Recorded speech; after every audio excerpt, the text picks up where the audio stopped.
ሰላም ጤና ይስጥልኝ የተከበራችሁ አድማጮቻችን ዛሬ ጥር 26 ቀን 2009 ዓ.ም ፕሮግራማችንን በዜና እንጀምራለን። ዜናውን የምታቀርብልን አርበኛ ታጋይ ሜሮን አለማየሁ ነች። አብራችሁን ቆዩ።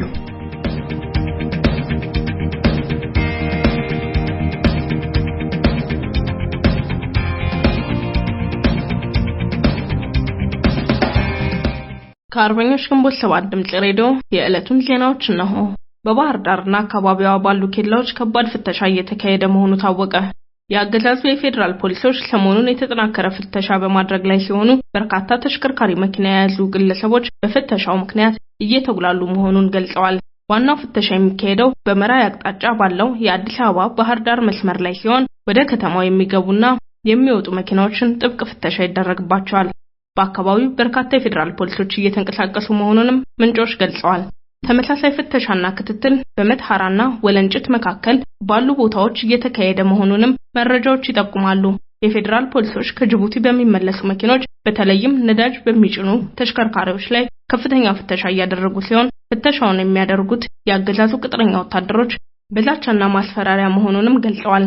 ይህ በእንዲህ እንዳለ በመላ ኢትዮጵያ በተነሳው ህዝባዊ አመጽ የተደናገጠው የህወሓት አገዛዝ በመቶ ሺዎች የሚቆጠሩ ስርዓቱን በመቃወም ድምጻቸውን ያሰሙ ዜጎችን በግፍ ወደ ማሰቃያ እስር ቤቶችና ወታደራዊ ካምፖች ወስዶ በማጎር ኢሰብአዊ ሰቆቃ ሲፈጽምባቸው ቆይቷል። የአስቸኳይ ጊዜ አዋጅ በማወጅም ከህግ አግባብ ውጭ ዜጎችን የመግደል የማሰርና ንብረታቸውን የመውረስ ሰቆቃ የመፈጸም ልዩ ስልጣን የተሰጠው የአስቸኳይ ጊዜ አዋጅ ኮማንድ ፖስቱ በቁጥጥር ስር ያዋላቸው የተወሰኑ እስረኞችን መልቀቅ ጀምሯል። ሰብአዊ ክብራቸውን በመጣስና በማዋረድ ጸጉራቸውን ላጭቶ አይደገምም የሚል ጽሑፍ ያለውን ቲሸርት በማስለበስ ሰሞኑን መፍታታቸው ይታወሳል። በሰንቀሌ ይርጋለም ጦላይና ብልሸለቆ ወታደራዊ ማሰልጠኛና ካምፖች ውስጥ በአስቸኳይ ጊዜ አዋጁ ኮማንድ ፖስት ለግፍ እስር የተዳረጉ በብዙ ሺህ የሚቆጠሩ ንጹሃን ዜጎችን ከፍተኛ በደል እየደረሰባቸው የሚገኝ ቢሆንም አገዛዙ በኮማንድ ፖስቱ አማካኝነት አሁንም ንጹሃን ዜጎችን ማንገላታቱን ማሰሩንና መግደሉን አላቋረጠም። ኢትዮጵያ በዲሞክራሲያዊና ሰብአዊ መብት አያያዟ ነፃ ያልሆነች ሀገር ተብላ መፈረጇ ተገለጸ። ኢትዮጵያ በዓለማችን ሰብአዊ መብት አያያዝና በዲሞክራሲ ስርዓታቸው ነፃ ያልሆኑ ተብለው ከተፈረጁ 25 ሀገራት መካከል አንዷ ሆና መፈረጇን መቀመጫውን አሜሪካ ያደረገ አንድ ዓለም አቀፍ የሰብአዊ መብት ተቋም ይፋ አደረገ። የወያኔ አገዛዝ በቅርቡ ከተጀመረው ህዝባዊ አመጽ ጋር በተያያዘ ንጹሃን ዜጎች ላይ እያደረሰ የሚገኘውን እንግልትና የዲሞክራሲያዊና ሰብአዊ መብቶች ጥሰት ሀገሪቱ ላይ ከፍተኛ ውድቀት እያስከተለ መሆኑ ሲታወቅ የ2016 ዓ.ም ዓመታዊ ሪፖርቱን ለንባብ ያበቃው ፍሪደም ሃውስ የኢትዮጵያ የሰብአዊ መብት ጥሰት በተለይም ባለፈው የፈረንጆች ዓመት ከመቼውም ጊዜ የተባባሰ ሆኖ መመዝገቡን አስታውቋል። በተለያዩ የሀገሪቱ ክፍሎች ተንቀሳቅሶ የነበረውን ህዝባዊ ተቃውሞ ለመቆጣጠር ያገዛዙ የጸጥታ ኃይሎች በወሰዱት የኃይል እርምጃ የሞቱ የሰዎች ቁጥር መብዛቱንም አስታውቋል።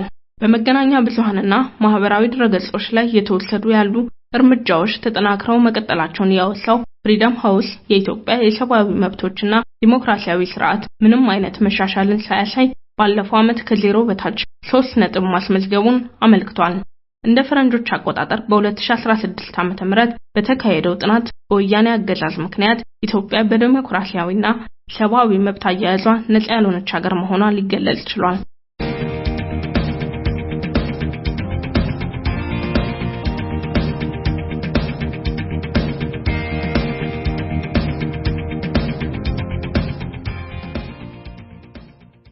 የዕለቱን ዜናዎች በዚህ ቋጫው። ዜናዎቹን ያስደመጥኳችሁ አርበኛ ታጋይ ሜሮን አለማየሁ ነበርኩ። ከቀሪ አርበኞች ግንቦት 7 ድምጽ ሬዲዮ ፕሮግራሞች ጋር አብራችሁ በመቀጠልም ሳምንታዊ መደበኛ ፕሮግራማችን የሆነውን የአርበኞች ማስታወሻ መሰናዷችንን በአርበኛ ታጋይ ገብርዬ ተፈራ ይቀርብላችኋል። አብራችሁን ቆዩ።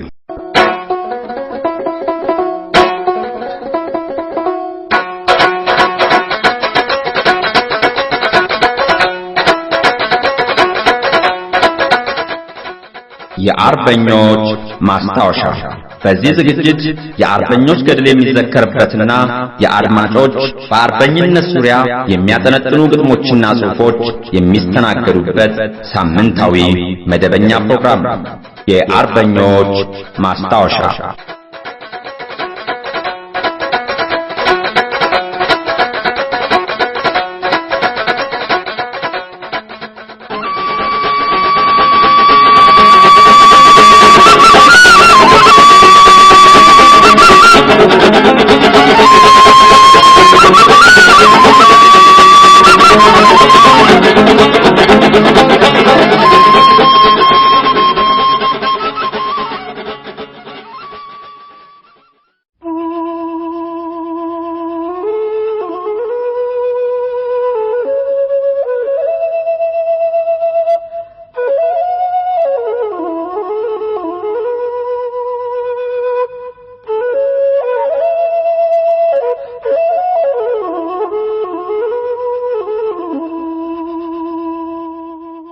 ዛሬ እነሆ በኢጣሊያን ወረራ ጊዜ አገራችን በጠላት እጅ እንዳትወድቅ የበኩላቸውን አስተዋጽኦ ካደረጉት ዕውቅ አርበኛ መካከል ያንዱን ታሪክ ይዘንላችሁ ቀርበናል። ኮሎኔል በላይ ኃይለአብ።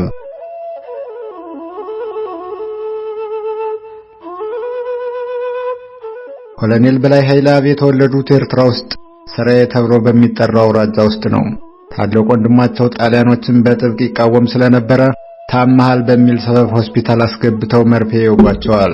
ወንድማቸው የተወጉት መርፌ መርዝ ስለነበረ ብዙ ከተሰቃዩ በኋላ ሞቱ። በዚህ ጊዜ በላይም በጠላት እጅ ወድቀው እንዲገድሉባቸው ያልፈለጉት አባት ልጃቸውን ኢትዮጵያ ድንበር ድረስ በመውሰድ በልሂድና ከወንድሞችና ከእህቶችህ ጋር በመሆን ክፉንም ደጉንም ተካፈል በማለት ሸኟቸው። በላይ ትግራይ ውስጥ ለትንሽ ጊዜ ከተቀመጡ በኋላ ጉዟቸውን ወደ አዲስ አበባ አቀኑ። ተፈሪ መኮንን ትምህርት ቤት በመግባትም ትምህርታቸውን ተከታተሉ።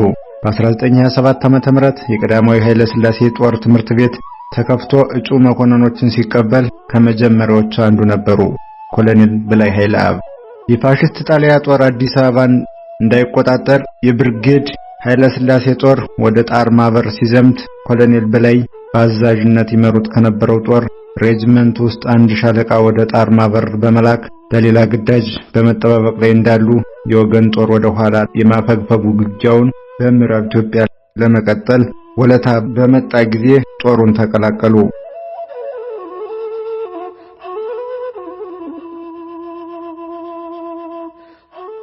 የጥቁር አንበሳ ጦር ከወለታ ወደ ምዕራብ ኢትዮጵያ በሚጓዝበት ወቅት አንዳንድ አካባቢዎችና የአገረ ገዦችና ሽፍቶች አስቸጋሪና ከባድ ፈተና ደቀኑባቸው።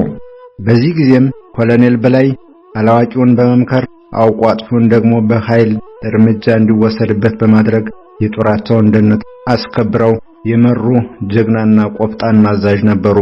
ኖቪያ ላይ ሰፍረው የነበሩት ፋሽስቶች አውሮፕላኖች ላይ ጥቃት በመሰንዘር እንዲደመሰሱ ያደረጉትም እርሳቸው ናቸው። እርምጃው ከመወሰዱ በፊት ኮሚቴ ተቋቁሞ ሁኔታውን በሚያጠናበት ወቅት ከኮሚቴዎች አባላት መካከል አንዳንዶቹ አውሮፕላኖችን ማውደም በእኛ ላይም ሆነ በሕዝብ ላይ ጉዳት ያደርሳል በማለት በጥብቅ ሲከራከሩ እኛ አስቀድመን ተፈልገን ከምንጠፋ እነሱን አስቀድመን በማውደም የመጣውን እንጋፈጥ በማለት ኮሚቴው እንዲደፋፈርና እርምጃውም እንዲወሰድ ያደረጉ ቆራጥ አርበኛ ናቸው ሌተናል ኮሎኔል በላይ ኃይለአብ።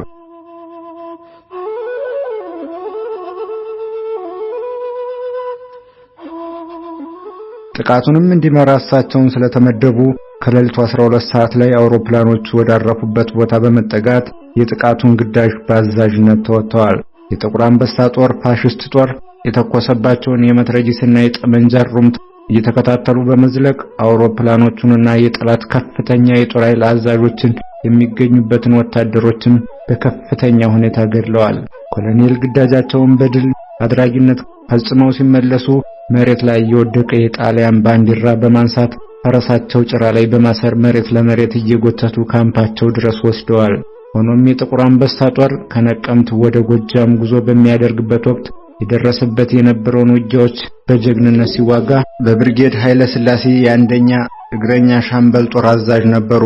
የጥቁር አንበሳ ጦርን በምዕራብ ኢትዮጵያ ባካሄዳቸው ውጊያዎች በጀግንነት ተዋግተዋል። ጦሩ ጅማ ላይ ሲማረክ ሻምበል በላይ ኃይለአብ ሲማረክ ሻምበል ተፈሪም አብረው ተማረኩ። በጀግንነት ሲዋጉ ቆይተው በመጨረሻም ጎጀብ ላይ በተደረገው ውጊያ ተማርከዋል። እንደ ጦር ጓደኞቻቸው ሁሉ ከፍተኛ ተግሳጽና ማስጠንቀቂያ ተሰጥቷቸው አዲስ አበባ ውስጥ በቁም እስረኝነት እንዲቀመጡ ተደረገ።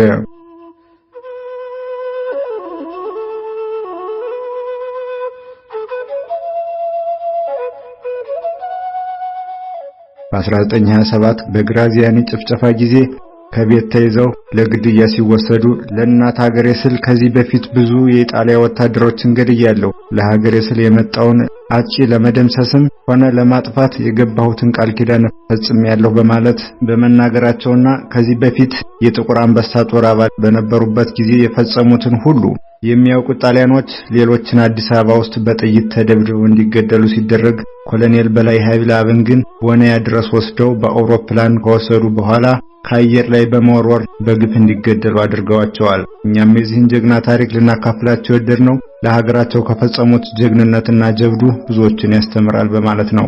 የመረጃ ምንጫችን ጥቁር አንበሳ ከሚለው መጽሐፍ የተወሰደ ነው።